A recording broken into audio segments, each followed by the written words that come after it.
minutes into the game, you're kind of thinking, oh, I'm going to have to change this at half time. It's never the game plan, Dave. The golden rule of management. Yes. Yeah, it's a good intervention, isn't it? Great from the manager? intervention as a manager. Great intervention. Wasn't tactical.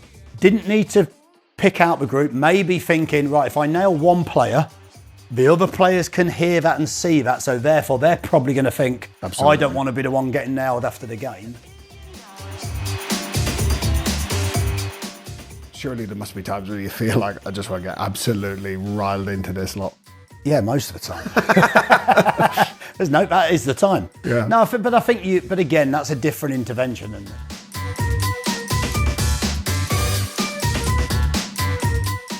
In my opinion, as a coach and a manager, they're actually the easiest interventions because they're obvious. Yeah. You know, if you're a good manager or a good coach, you should be able to see most of those things and be able to change one or two positions or make one or two substitutions and affect that quite simply. Or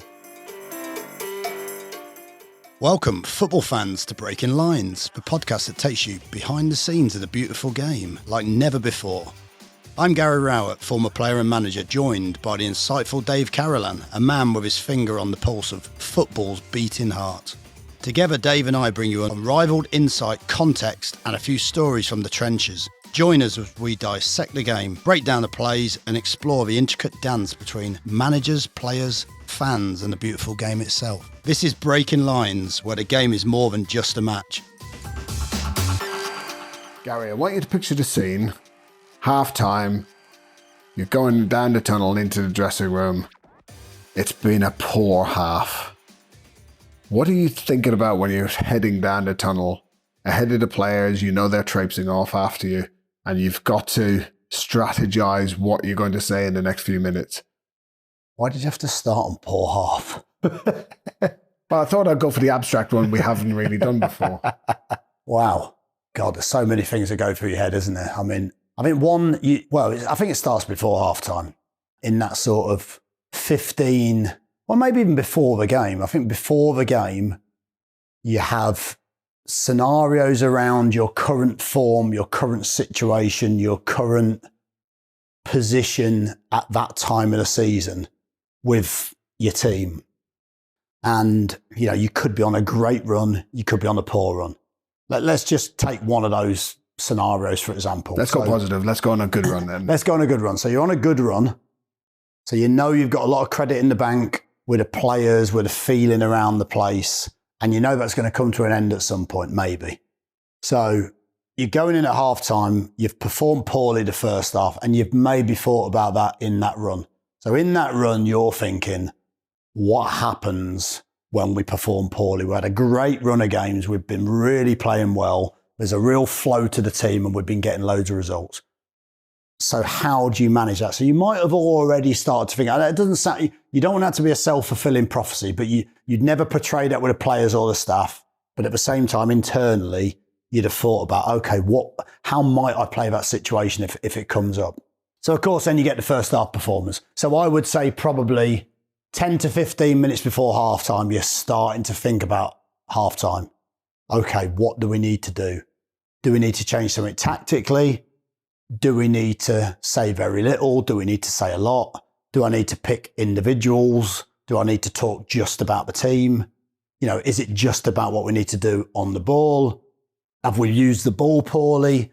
Have we been really poor off the ball? So I think you start to shape that vision of what halftime looks like. And I think that's how it starts. That's as early as that thought process starts, I would say. So you're saying obviously lots of things are spinning around in your head about, okay, is it going to be tactically? Is it going to be personnel that are going to have to be reflected upon? What about like the game plan? At what stage do you think it's not necessarily the players are playing poorly? Maybe it's your own strategy that you came up with before the game for how we were going to play or the team was going to play versus what the opposition have done to you. Have they changed formation or something like that? Are you also balancing those? And how early are you starting to question that? Is it like 10 minutes into the game, you're kind of thinking, oh, I'm going to have to change this at half time? It's never the game plan, Dave. The golden rule of management. Yes. No, of course it is. Yeah, look, I mean, you start the game straight away wondering whether the game plan's going to work. You know, you can see very early in a game. So yeah, you're spot on. Maybe 10 minutes into the half, you're already thinking, I might have to change this at half time.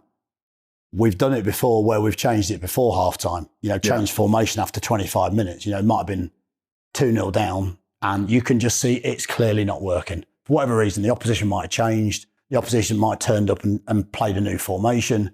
The opposition might have done something to negate your tactics, and it might have worked because there's two teams and you know, both managers are trying to get the upper hand tactically.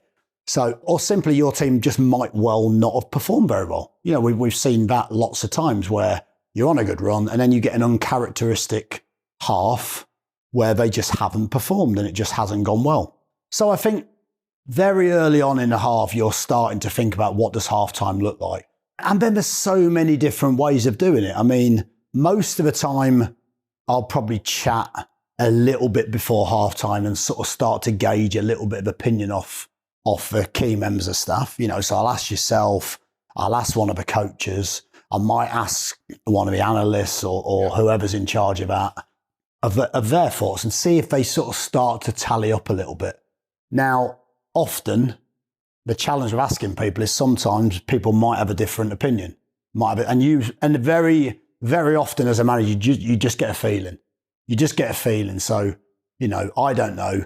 We're getting attacked down the right-hand side all the time, and the team just seems to be getting in. They're overloading that side. Yep. They seem to be getting in. They're creating a lot of chances. There's just something that you think, rather than what do we need to score more goals, it might be, right, I need to change something down that side to get a grip of the game to then give us even a chance to start to attack a little bit better or whatever that is to change the game. All those things go through your head. You chat about it to the staff. I'd often then go into the dressing room, walk straight through the dressing room, depends on where it is, but often you're walking straight through the dressing room into the manager's office, or you're walking straight into the manager's office and the lads go into a dressing room. I think usually one or two members of staff, you want one or two members of staff in the dressing room to just get a feel and a little taste and a flavour of what the players are saying and thinking. And then in the manager's office, you're then trying to strategise. And sometimes you'd ask opinions, sometimes you'd work out between you.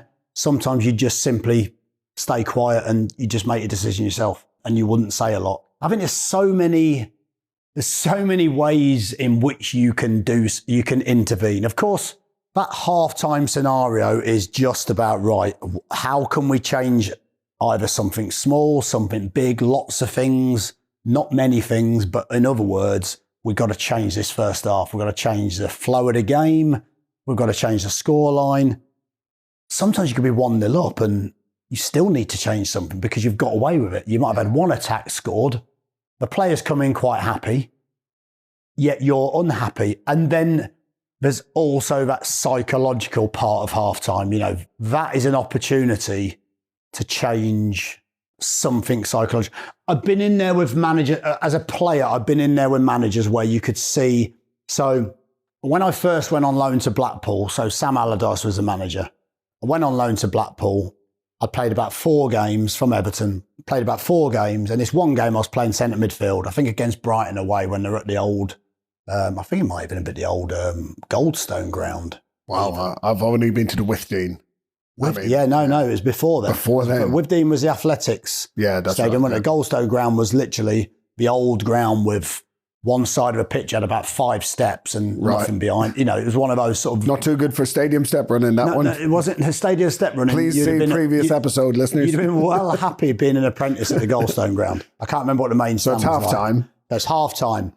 And I remember coming in thinking, I've done okay there. It wasn't the best half, you know, but I think we might have been 1-0 down or whatever. And Sam basically walked in the dressing room and just hammered me. No one else, nothing else, really, no real other tactical instructions, hammered me.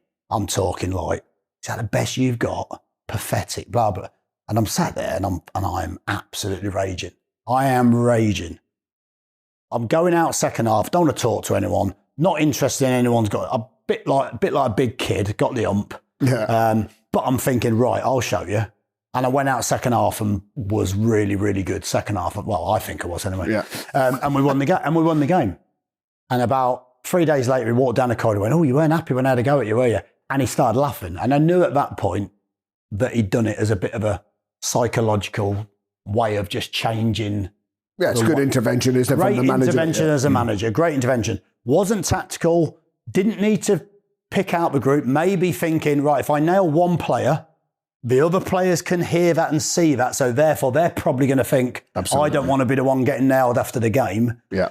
And I went out and made a big difference to the performance. So sometimes it doesn't have to be a massive, massive thing that can shape, an intervention at halftime.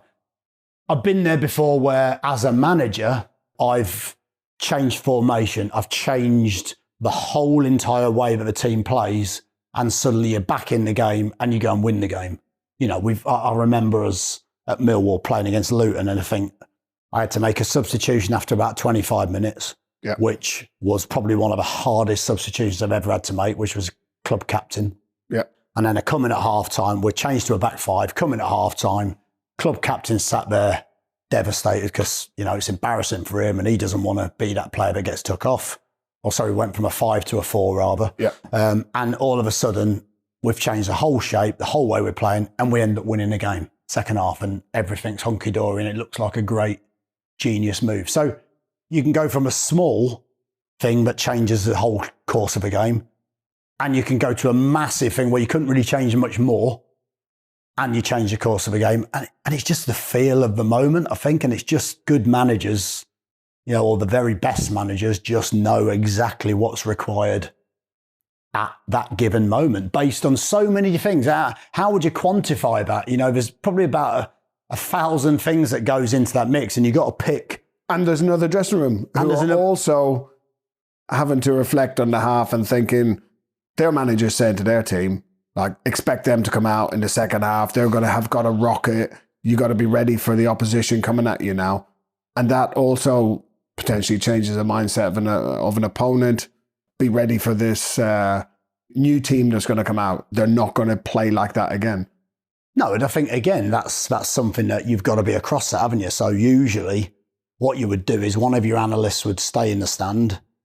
Your analyst will come in at halftime and he might say, it's good work from the staff when they come in at halftime, say, right, they've got 2 substitutes warming up, so-and-so and so-and-so. We think they're going to bring them on.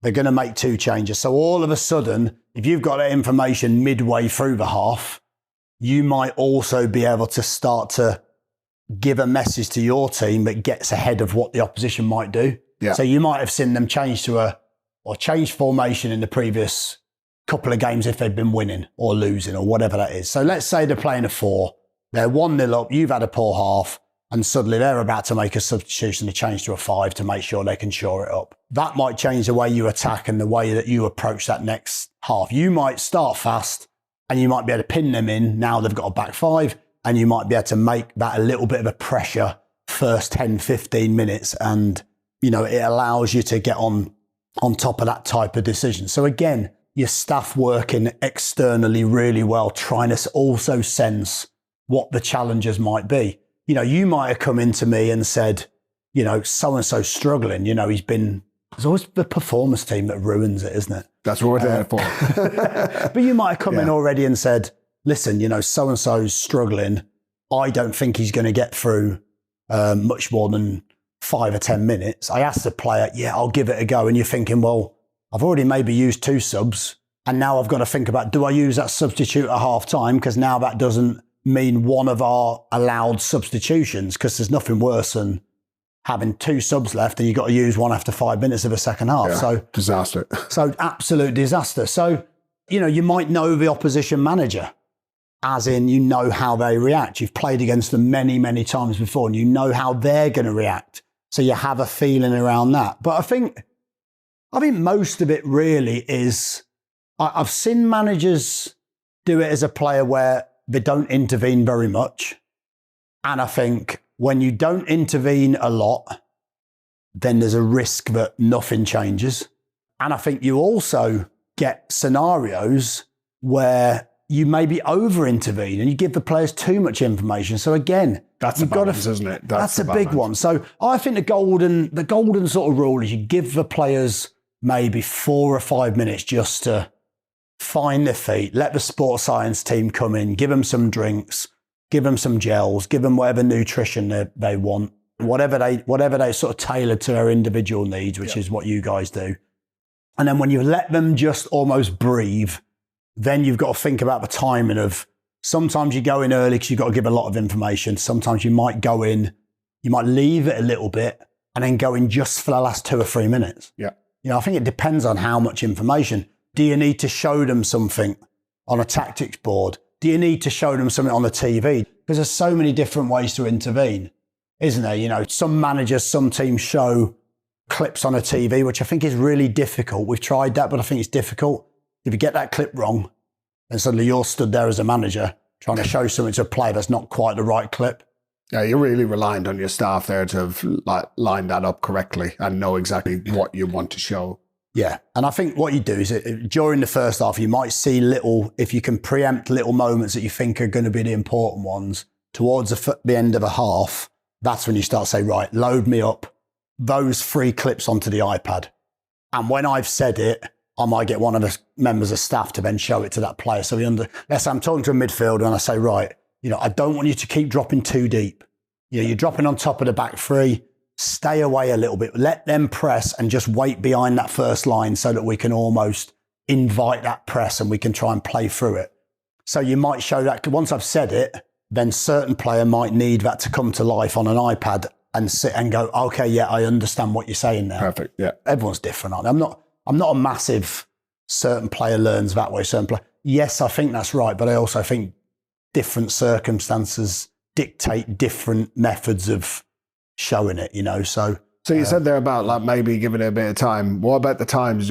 Is it ever right on the tip of your tongue that you're basically waiting for the players to get in and just emotionally you want to get stuck into them? Or is the modern player not really ever exposed to that anymore? We hear a lot about managers who are very, very astute in just taking their time and doing exactly what you said there. Everybody else gets their stuff sorted, sports science, medical and all that, and then there's almost a coaching period right at the end of the half. Surely there must be times where you feel like I just want to get absolutely riled into this lot. Yeah, most of the time.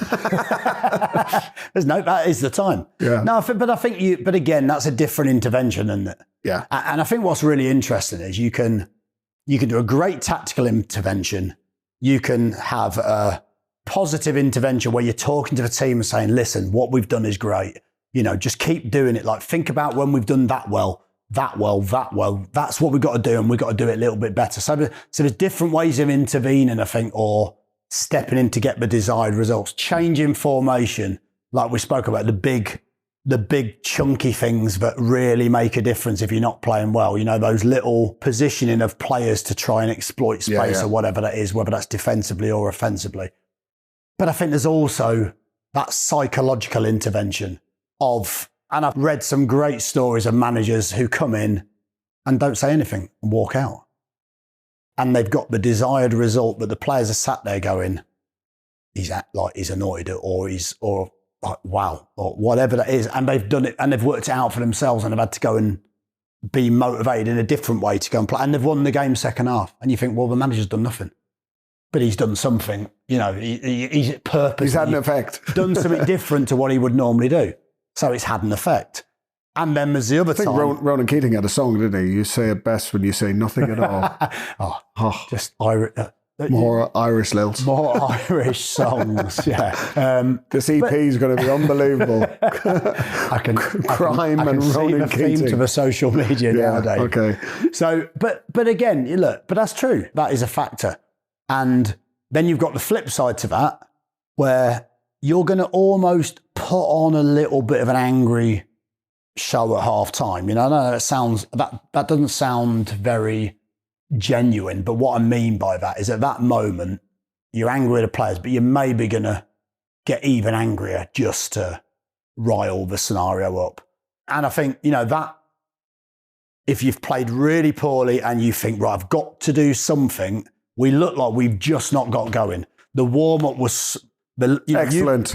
Is the word you're looking for. But the players weren't. Yeah. And you've come in and said the tempo of the warm-up was poor. Yeah. And I've had to get after a few in the tempo. So sometimes it can start from earlier. the performance then ends up being poor first half. And occasionally, you've had a long journey, let's say on a Wednesday night, and it's a Saturday home game, and it just doesn't seem to be the right energy in the crowd. Everywhere just seems to be lacking energy. No spark. And we've all been involved in those games. So you've got to give it a spark. And the way you choose to do that is you're going to get after a few of the lads. And I would say if you're going to get after a few of the lads, if you're going to be individual, try and go for the big hitters first, because that's going to have a bigger effect on the group. Yeah. Sometimes you might warn those big hitters it's coming. If you've got a real trust in the player. So I might say to the captain, listen, I'm coming after you. Just take it on the chin. I'm coming after you. Or it might be 2 or 3. I'm going to go with the big characters in the group, and I'm going to go for it. Or you might just keep it generic as a group. I think whatever you need to do to get that reaction from the group, the key players, the ones are going to drive it second half. And I think, there's so many different ways of doing it. But listen, tactically, I think they're the easiest interventions, because that is just a black and white. We're not passing the ball very well in the build-up. Where are the spaces? Are we moving the ball too slow between the lines, or are we not going back to front quickly enough? Are we not penetrating with passes enough and everything's just in front of the opposition?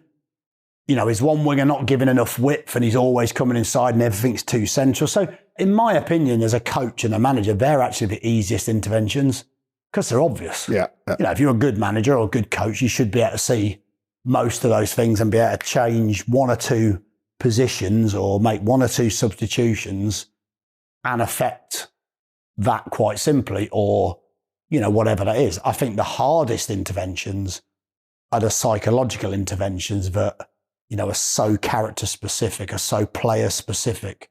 Yeah, you can't at the same time deliver 11 different team talks for each individual character and what they need and how they like to be communicated with. You're going to have to use your 2, 3, 5 minutes effectively, get across all the tactical information or the psychological or both or whatever, mix it up. But it's a lot easier when you're winning at half-time. Surely it's just sweetness and light. Well done, lads. Back out you go. But then you've caught me out so many times where I'll be expecting some way of you potentially dealing with it, and then you'll have gone the other way. Yeah, because again, sometimes you have to go with... I found some of the worst performances I've ever had as a manager and a team and staff are the ones where you've played okay, you're on a good run, you might be 1-0 up at half time, and you think it's done. And you just say, yeah, more of the same. And you go out second half and it's just not enough. It's not enough to win the game. And suddenly the game changes and you end up maybe losing the game. So I think, when you're playing really well, if you're playing really well, they're the easy ones. If you're not playing so well, but you're winning, I think they're the ones where sometimes you might make a decision to go in and give them a rocket in that sense to make sure that second half they go out there and perform. Yes.